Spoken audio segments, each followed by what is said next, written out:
What's going on, guys? So this is a gym, this is a box, this is Master Grade Monday. I feel like it's been way too long. Let's get to it.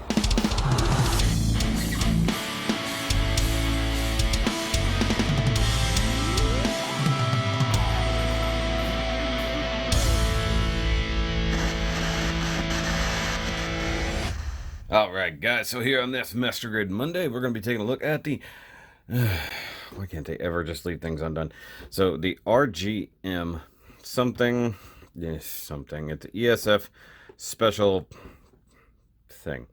But you have a robot here of some sort. Looks kind of bluish. I don't even know. You got Master Grade logo up there. Explosions. Hey, look, a base jabber. Look, there's one back here who's got a lot of cannons on it. That'd be awesome. You got Bandai 2013 down there. Bandai logo right there. It's the red one. Box is a little squishy there. Hey, wait, look. Unicorn logo. Nice. And turn it this way. You've got unicorn thing there. Front view. Oh, hey, look. It's the RGM-96X Jesta. Oh, why can't they just, put that on the cover uninterrupted? Look, he's got a gun. That's pretty cool. Hey, look, guns can go there. And there he is, kind of naked. He's not wearing any sleeves or his pants. You got inner frame. Okay, and then you've got funky looking shield. Got an arm thingy. I can do that number. Oh, yeah, it says shield right there. Look, some tape. You got rear view. Cool. Nice ass. And then you got some stuff here. And the little image there from the M&A. And you got beam saber. Okay. Whoa. Got funky growth on his arm there. And then you got backpack that the thrusters can go, but this one can only do this. This one, 4 directions. This one, only 2. And you've got hand grenades. Oh, that's awkward. They look like Red Bull cans. You got figure cockpit. Cool. Come around to this side, you got all the repeat of the box art. So now that we know it's just because we can read it. You got BandaiHobby.net. Master Grade there, and you've got all things there. Bandai logo. Come around here, you got action pose. Shoulders can. Whoa, hey, that's an armpit, buddy. And that's not a shoulder, that's an armpit. Okay, chest. And you got markings. Sure you do. You can go on a stand. Cool. Hand. No, that's a gun. That's a hand. Okay, then you got arm. Sure. And then they can do this with the arrows. Hip joint. Cool. It's got a motion it can do. Knee ankle. Oh, knee ankle. I feel like I wasn't that off. Magazine. Sure it is. And then you got obligatory shot there with the runners and the little guys down here. I kind of missed they do that. And got, look, you can put an LED in the head, but good luck finding a red one. Yeah. And then you've got a PP, little guy with the toilet. Warnings there. Hey, don't stick a Jesta in someone's face, but you got a number 15 there. PSP, ABS, PP. Okay. 4,000 yen I paid thereabouts. Probably a little bit more. If I'm honest, I don't think this has... Oh, yeah, right there. So right there. 44.99. So a little bit more. It is what it is. And illustrated by Naochika Morishita, one of my favorite artists. You guys should know that by now. It's a new type of gym. Still upside down. Do you guys know why it's upside down? Because that's what happens. Right. So, let's get him out here. Alright, guys, here is the new Jesta. Well, he's not new. It's new to me. And he looks pretty good. I have not done a Jesta at all yet, whether it's in HG or any other size, so this was pretty cool. Now, I did get to look at one of these get built many years ago by my old buddy Nick, and yeah, I put it in some provocative poses. I don't think I even have those images anymore, but it was kind of funny. But yeah, I got this guy done actually pretty quick. As we saw the unboxing a couple weeks ago, it's actually pretty neat because he doesn't really share a lot with any other kits that I could see, with the exception of the hands and maybe a couple joints. wasn't like a lot of repeat runners that you usually see, like nothing based off like a 2.0 Mark II or something like that. It's just there. Now, it does come in a multitude of blues, basically. You got this kind of blue, you got this color blue, and you got that color blue.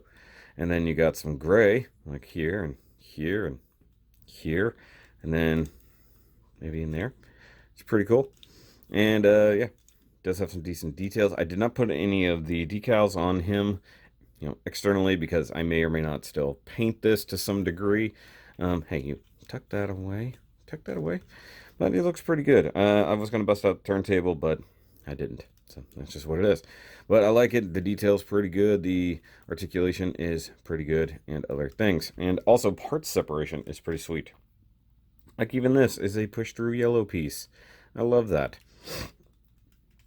Now, let me come up to the head here. And we'll zoom in. And you can see there, you got the nice orange visor. And of course, a clear bit back in there. And a little camera. And this cool, like almost a head thing there. It's kind of like how on that one Jesta could flip down and it could be a tactical thing. He does have kind of tactical headphones built in. So very similar to the Mark II. He's got this here. He's got an antenna back there and a little bitty camera sticker right there. Now, if you were to have an actual LED to put in there, you would actually go ahead and pull the entire backpack and everything assembly out, and it would just go in there. You'd turn it on, it would shine up through the head and make all kinds of coolness. Now, the only problem I have with this is you've got a couple tabs in there and a couple things back here, so you gotta kind of line it up just right. But that's pretty good. Now, the head is just a ball joint up here, and well, that not staying in place like it should. Just a ball joint up here can do that. I don't think it has a, nope, doesn't have a base swivel or anything like that. But he's pretty good. And come to the arms, you do have some maneuvering thrusters here and there. That's pretty good. And then on the back side, of course, he does have a very nice shrug. A nice butterfly action there. I'm a little scared on some of these joints that they are really tight. Because once again, not a lot of polycaps, but he does have them. Can rotate all the way around. Shoulder can flip-flop like that. And you can extend the arm out. Rotate there and give a quick hi, teacher. Hi, my name is Jesta. And you got the bicep swivel, as we already saw. We do get a double jointed elbow, which looks a little bit weird, but it does clear. That's pretty cool. And the wrist is just a ball joint kind of in there. And he does have the articulated fingers, which I'm really not a giant fan of. I like the wrist, or I'm sorry, the palm tab for holding on to weapons, except for this one doesn't want to come out. So that's my thing there. I could care less about articulated fingers. I think they look weird and it's kind of hard to scale them to some kits, so I'm actually okay with swappable hands, but I like these pegs for tabbing into things.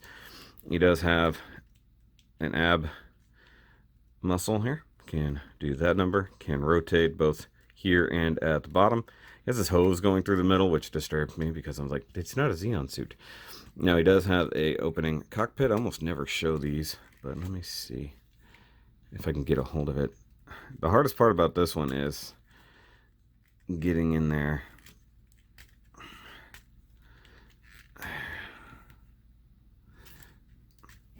Spudger. See if I can get in here. Maybe.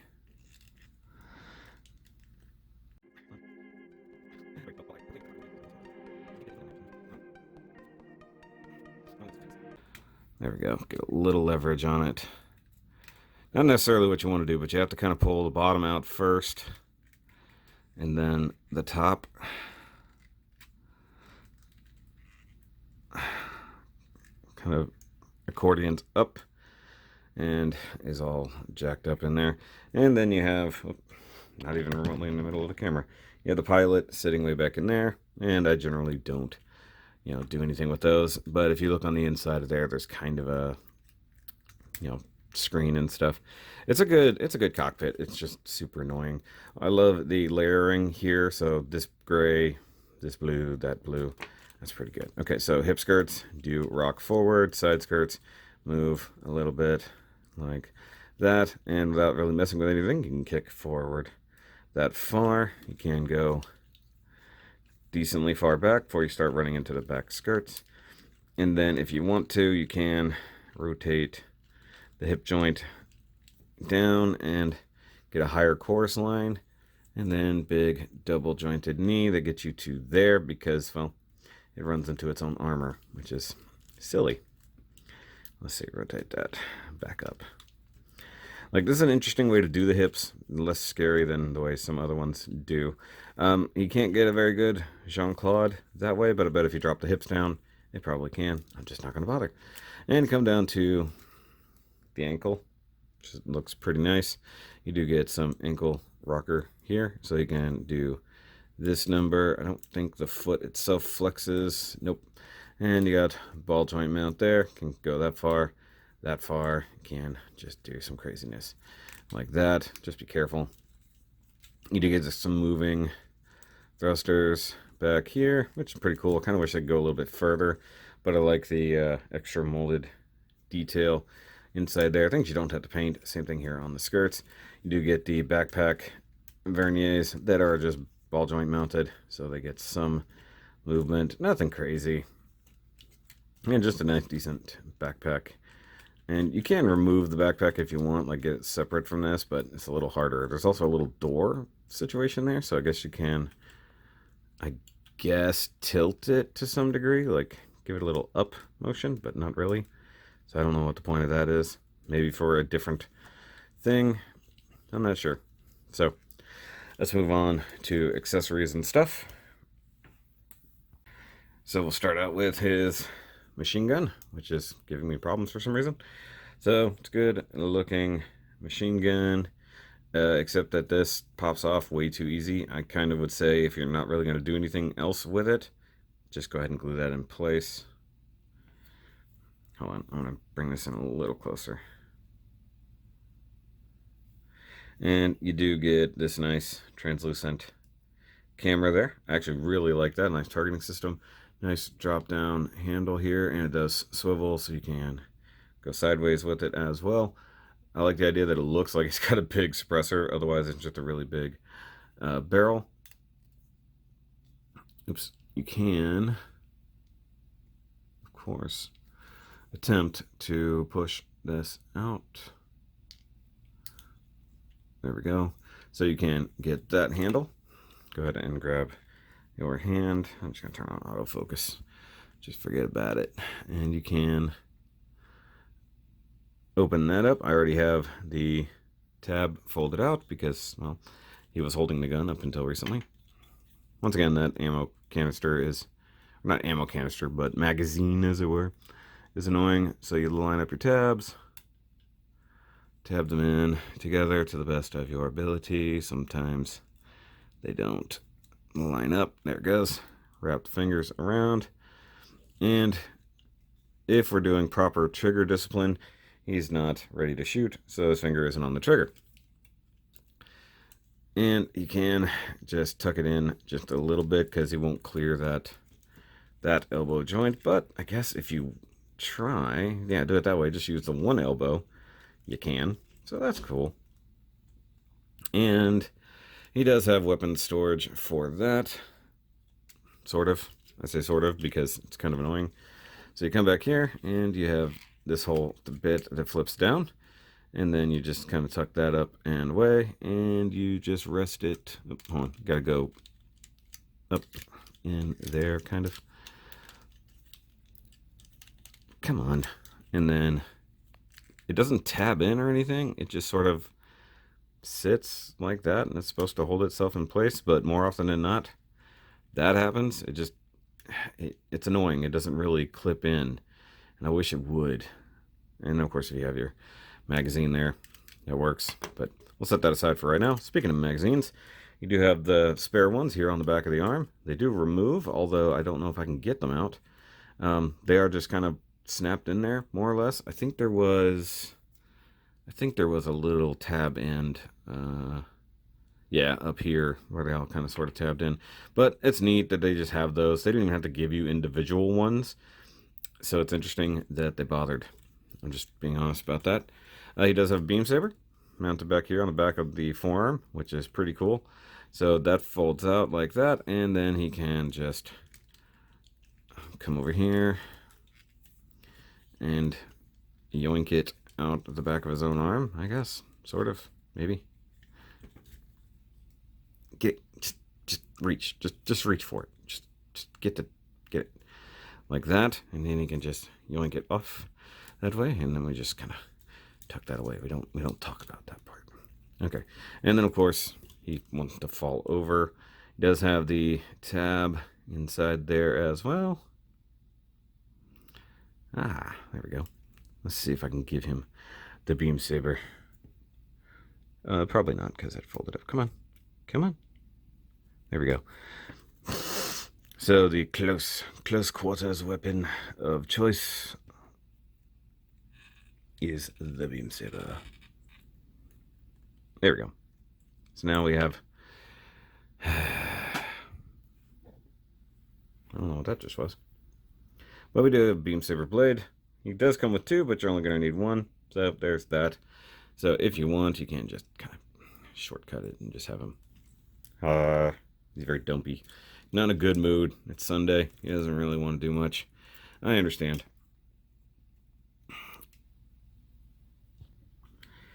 Okay, so he also has these grenades on the side of his thing.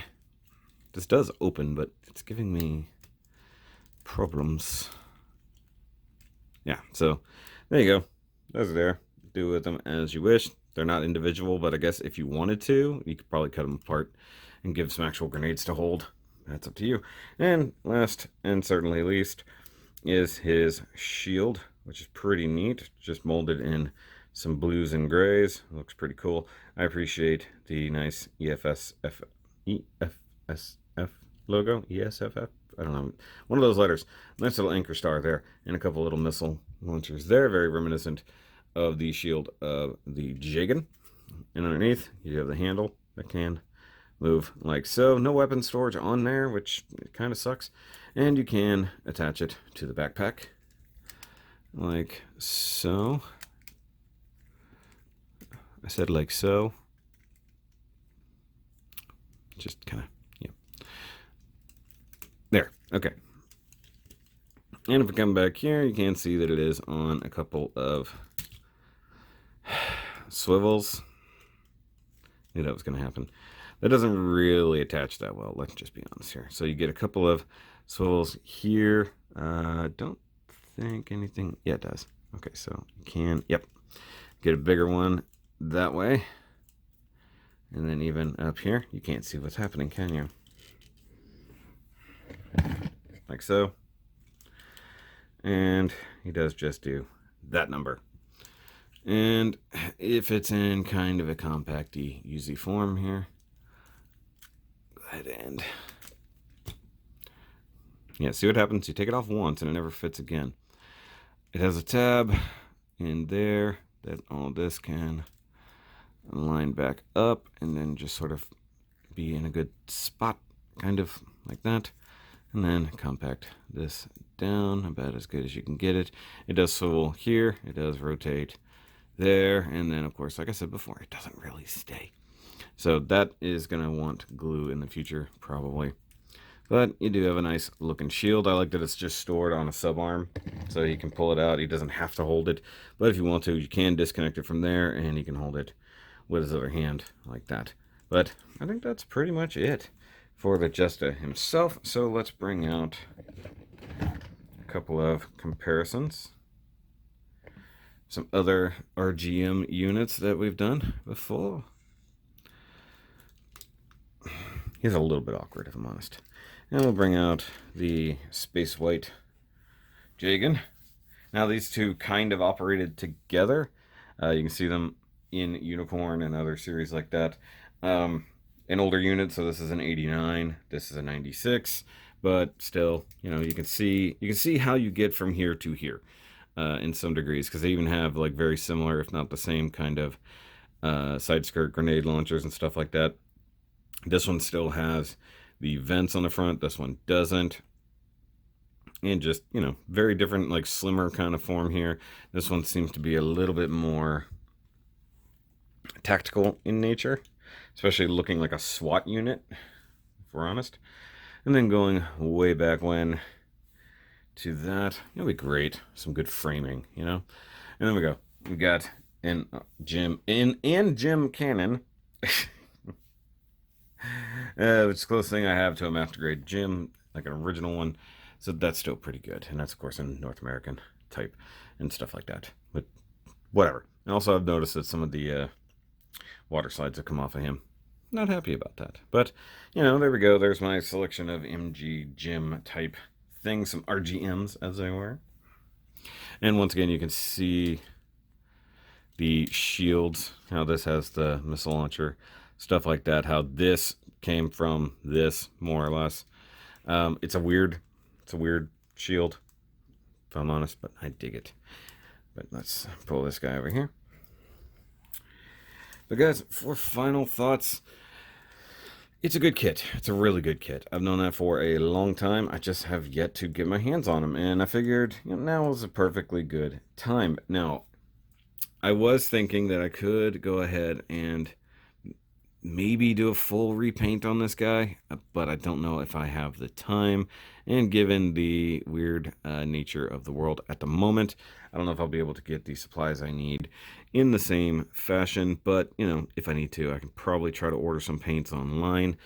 If nothing else, I might just add some interesting, like, orange and white highlight to this guy for the MS100 contest. Now, mind you, it won't be a contest, it'll be more like an exhibition for me, but, you know, it is what it is. Articulation is fine. I do gyro. While these hands are pretty cool for some things, they just grow old. They've been around so long, I kind of wish they would just invent a new type of hand. Keep this gimmick with the tabs, figure out the fingers a different way, even just fixed fingers that, you know, you just swap out the bits of hands. The articulated ones, they're just not worth it, in my opinion. But the design of this guy is great. I really wish I could get the Jesta cannon, or the Shezar type, or Shezar custom, whatever you want to call it, Shezar Forces, however that is. But it comes with that huge cannon and stuff like that. That would be cool. But I don't know if that's going to happen down the line. We'll see. Don't have a ton of money as it is. But I digs it. I suggest getting it if you don't have it, and if you want one. I think this is a very worthy successor to the Jim name, as it were. So, because it is an RGM unit, so therefore it makes it a Jim. It's a GM. It's a GM unit. I don't even care. It's an RGM unit. I'm going to call it, it's a Jesta Jim. Jesta Jim. But go ahead and get it if you want to get it, if you can find it. If anybody's doing one of these for the MS100, let me know. Also, if you need any information on the MS100, usually in the description down below and stuff like that. We are securing even more prizes so far. I think we only need a couple, and I was waiting to hear back from a guy to see if he was going to be able to help us out. But as it goes, we got some pretty good prizes lined up. I have been adjusting the actual prize list in the document, so go check that out if you want to see it. And once I have them all secured, I will make a quick video announcement. But guys, thanks for watching. Do the like and subscribe thingy. Go check out the merch store, because all merch purchased right now will be going towards the donation to the National MS Society, whether it's MS100 shirts or whatever. Just go do that. Go buy some cool merch, especially like the Actually shirt for the Char Chicken, because he would really appreciate that. Everybody likes Char Chicken, right? Right. But I'll see you guys later. Remember, as always, keep on building.